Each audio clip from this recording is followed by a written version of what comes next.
Hello and welcome to Pride of South London Fan TV. Ali here giving you my post-match reaction to the game at Anfield last night. Not the greatest. It almost felt a little bit like Meghan Markle's time as a member of the royal family. There was so much hope and then it was over before we knew it. And you kind of sensed that doom and gloom feeling as soon as you saw the team sheet last night. Vincente's name not on it, and obviously Wayne Hennessy's was there. And then within 20 minutes, Zaha went off injured, and then Trent Alexander bangs that free kick in, and that sort of felt like the final nail in the coffin. It felt like game done, really. I think, I'm going to go back to the first point on Wayne Hennessy. He was getting a lot of stick on social media last night. I'm not Hennessy's biggest fan. He does dive down to the ball slower than Boris Johnson goes into lockdown during a global pandemic. But I don't think we can lay the blame square at his door. I think, most of the goals were pretty much unstoppable. And I think really you have to sort of accept that Liverpool were the better team last night. They could even be crowned Premier League champions tonight with so many games to go.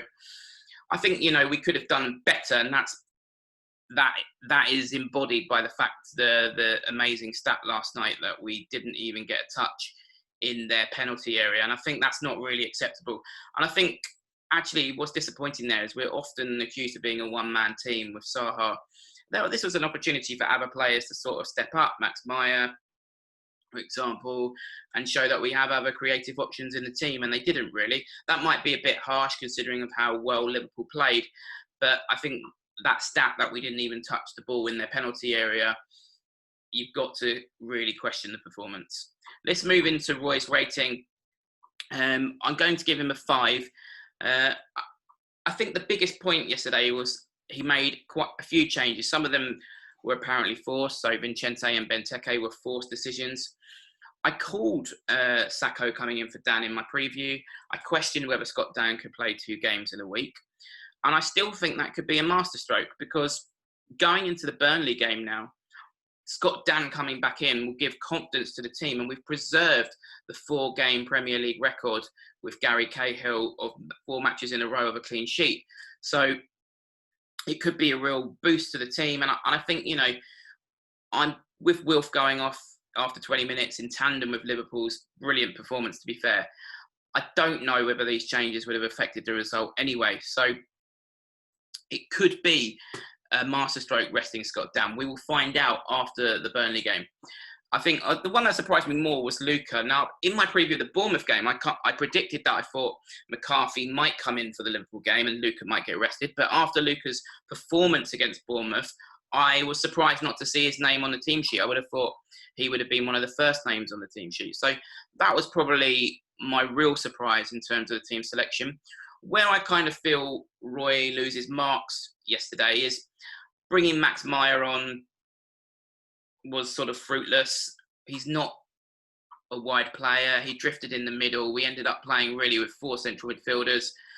PVA obviously then tries to overcompensate for that by bombing down the left, and then inevitably he got caught out.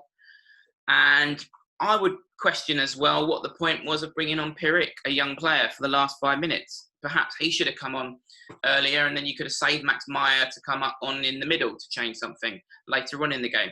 I could understand the point of view that bringing on a young player in a game like that, when Liverpool are playing quite so well, could shatter their confidence. So I do, though, think we've got to end this Max Meyer out wide experiment. It's not worked in the past, and it certainly didn't work last night. So, Roy, you've done a lot of good this season, and I'm a massive fan of you, but I'll give you a 5 for last night.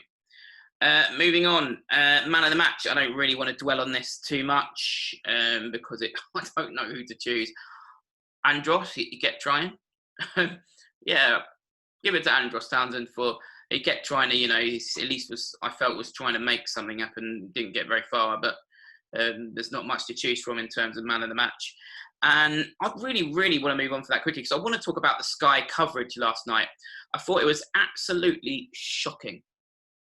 I cannot believe they had Graham Souness and Jamie Redknapp, 2 people with Liverpool connections in the studio, Jamie Carragher in the commentary box, and then John Barnes on the ground. That's 4 people with a Liverpool connection. Not one representative of the Crystal Palace viewpoint.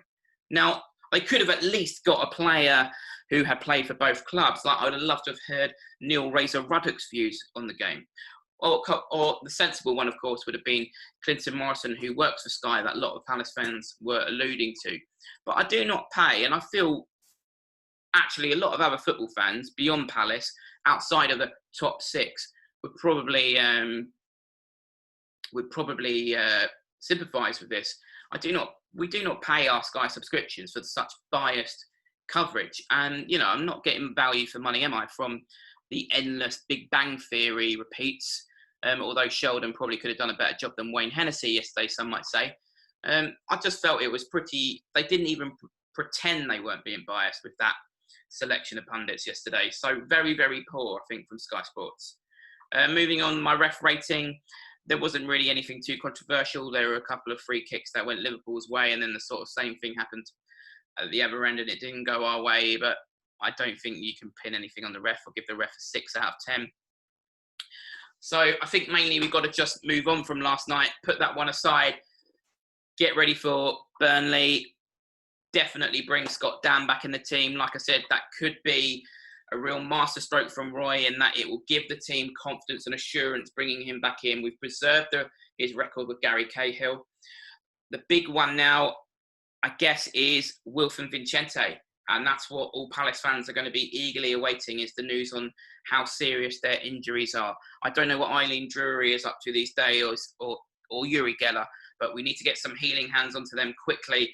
Otherwise, I fear our hopes of Europe will evaporate. But we're still very much in that race. Sheffield United losing yesterday and a win against Burnley, and we could have a very different feeling. So not the best day yesterday. The only good thing for me was that my Attilio Lombardo t-shirt that I'm wearing in this video came through, and that was probably the only excitement. Next video will be obviously the preview of the Burnley game. If you enjoy these videos, please subscribe. If you disagree with anything I've said today, as usual, please comment in the comment section below.